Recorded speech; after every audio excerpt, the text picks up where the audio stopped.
Hello, welcome to the first in a series of videos on the fundamentals of synthesizer programming.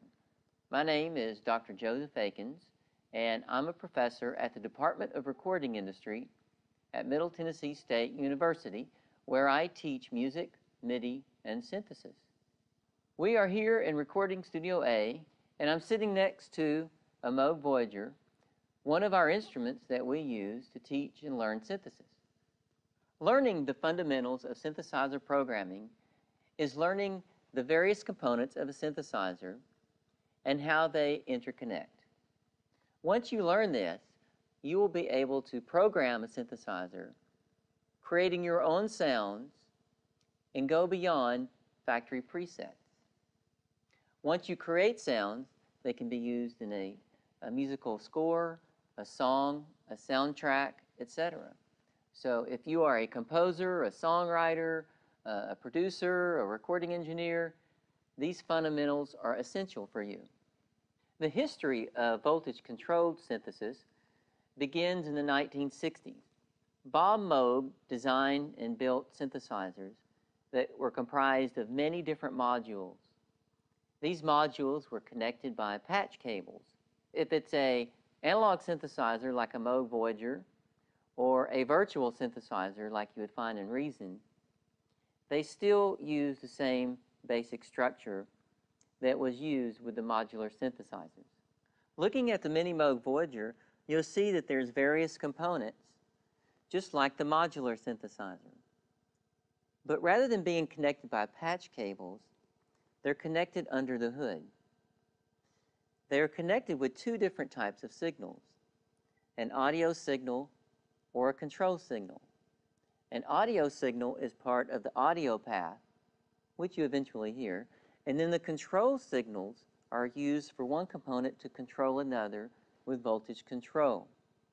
We will be looking at all the various components of the synthesizer and how they're connected by those two types of signals. Looking at this diagram, you'll see a flow chart.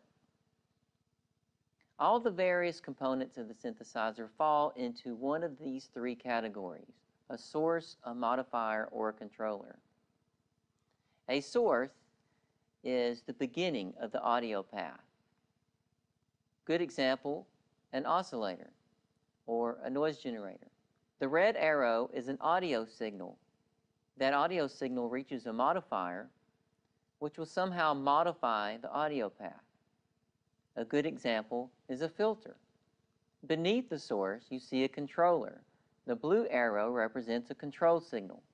The controller is going to control the source with a voltage control signal. An example of a controller is a keyboard, a low-frequency oscillator, or an envelope generator. Looking at another diagram, you'll see that we have an oscillator to a filter and an amplifier. This is the audio path found in most any synthesizer. The oscillator is a source. If you want to adjust the pitch, the frequency, go to the oscillator. The filter is a modifier. If you want to adjust the timbre or the spectrum, go to the filter. And if you want to adjust the loudness, the amplitude, then go to the amplifier.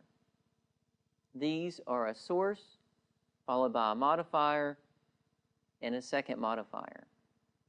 Understanding this is the basic foundation of synthesizer programming. In the next video, we will continue with sources in more detail. For more in-depth coverage of synthesizer programming, be sure to check out my book from the website themidiprofessor.com. There, you will find the electronic music books we use at MTSU and more. Thanks for checking out the Fundamentals of Synthesizer Programming video series.